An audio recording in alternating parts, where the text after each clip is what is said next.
행복의 기준은 절대값이 아니라 성장의 멀티플에서 나온다. 마음 가는 대로 살아가는 인생을 추구하다 보니 자연스럽게 여기저기 옮겨 다니는 삶을 살게 되었습니다.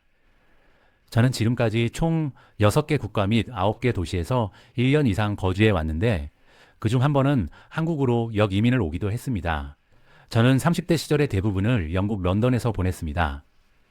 사실 영국행 비행기를 처음 탔을 때만 해도 영국에서 그렇게까지 오랜 시간을 보내게 될 것이라고는 상상하지 못했습니다. 처음에는 1년간 거주했던 미국에서 비자 문제로 더 이상 머물 수 없게 되어 런던을 선택했습니다.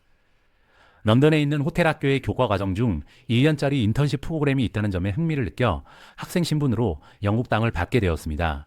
영국에 도착해서 처음 몇 달간은 정말 놀란 점이 많았습니다.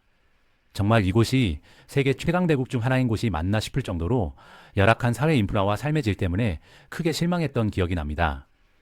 게다가 생활비는 또 얼마나 비쌌는지 공용 화장실과 부엌을 쓰는 서너 평 정도의 단칸방 월세가 20년 전인데도 50만 원이 넘었습니다. 생활비를 벌기 위해 학교 수업을 마치고 저녁 6시부터 10시까지 메리어트 호텔에서 웨이터로 일했는데 아무리 열심히 일하고 아껴 써도 은행 잔고가 200만 원을 넘어가기가 어려웠습니다. 그뿐이었겠습니까? 영국의 날씨는 긍정의 아이콘이었던 제 성격까지도 바꿔버렸습니다. 특히 런던에는 비가 너무 자주 왔습니다. 섬나라인 데다가 1년 중 맑은 날보다 흐린 날이 훨씬 더 많다 보니 햇빛에서 얻을 수 있는 기운과 에너지를 받을 기회가 부족해지는 듯 했습니다. 아무튼 고진감래라고 했던가요? 영국에서의 비참한 생활도 조금씩 익숙해지더니 결국 영국에서 일할 수 있는 비자를 받게 되었고 호텔 학교 후배였던 아내를 만나 2004년에 결혼을 했습니다. 그 후 2009년 한국행 비행기를 타기 전까지 8년이 넘는 세월을 영국에서 보냈습니다. 우리 부부는 2007년 런던 외곽에 작은 집을 장만했는데 호텔리어 부부가 어떻게 결혼 3년 차에 집을 살 수 있었는지 그 비결을 살짝 공개해 보겠습니다. 2007년 당시 저는 런던의 리츠 호텔에서 야간 당직 지대인으로 일하고 있었습니다. 매니저 포지션이기는 했지만 연봉이 2만 파운드 정도에 불과했기 때문에 세금을 제하고 받는 월급은 300만 원도 되지 않았습니다. 아내의 월급도 크게 나을 것이 없었습니다. 그때 아내는 런던의 5성급 호텔에서 바텐더로 일하고 있었는데 팁을 두둑이 받아 저보다는 약간 더 수입이 나은 정도였습니다.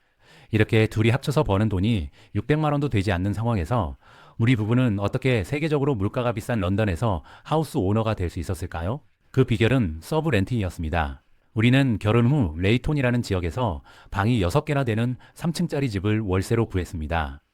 그곳은 런던에서 비교적 저렴한 지역이라 200만 원도 되지 않는 월세로 커다란 하우스를 렌트할 수 있었습니다. 우리는 방 6개 중에서 가장 작은 방 하나만 사용하고 나머지 5개는 월세를 받고 서브 렌팅을 했습니다.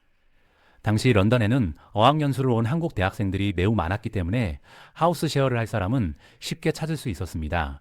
그 당시 런던의 인기 지역에서 작은 방 하나를 빌리는데 100만 원 가까이 했지만 우리 집 월세는 60만 원 수준이었습니다.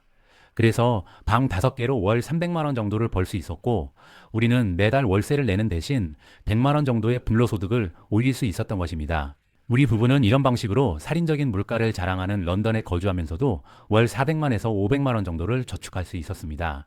이런 식으로 몇 년간 짠돌이 짠순이 생활을 즐겼습니다. 그렇게 몇 년이 지난 후에는 주택 구입에 필요한 보증금을 마련할 수 있었고 결혼식을 올린 지 3년 반이 지난 2007년 가을에는 우리 명의로 된 집을 가질 수 있게 되었습니다.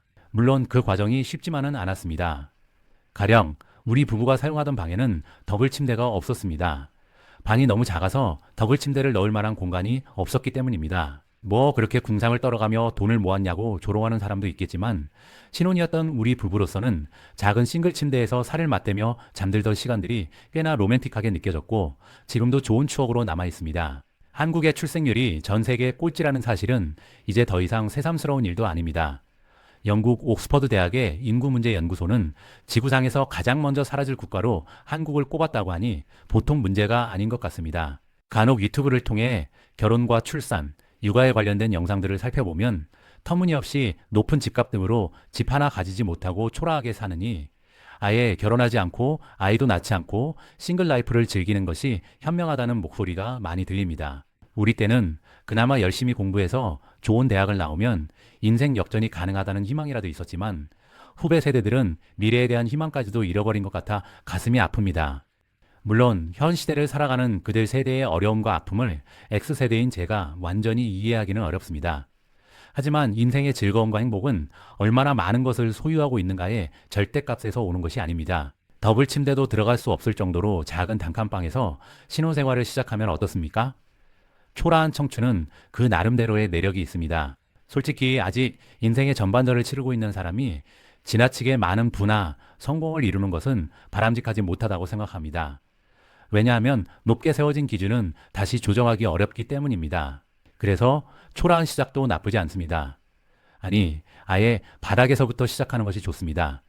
아주 밑바닥부터 시작해야 올라갈 수 있는 곳이 많기 때문입니다. 다시 말씀드리지만 인생의 평가 기준은 절대값이 아닙니다. 그보다는 누가 더 많은 성장의 멀티플을 만들어내느냐가 인생의 가치와 재미를 결정한다는 것을 꼭 기억하셨으면 합니다.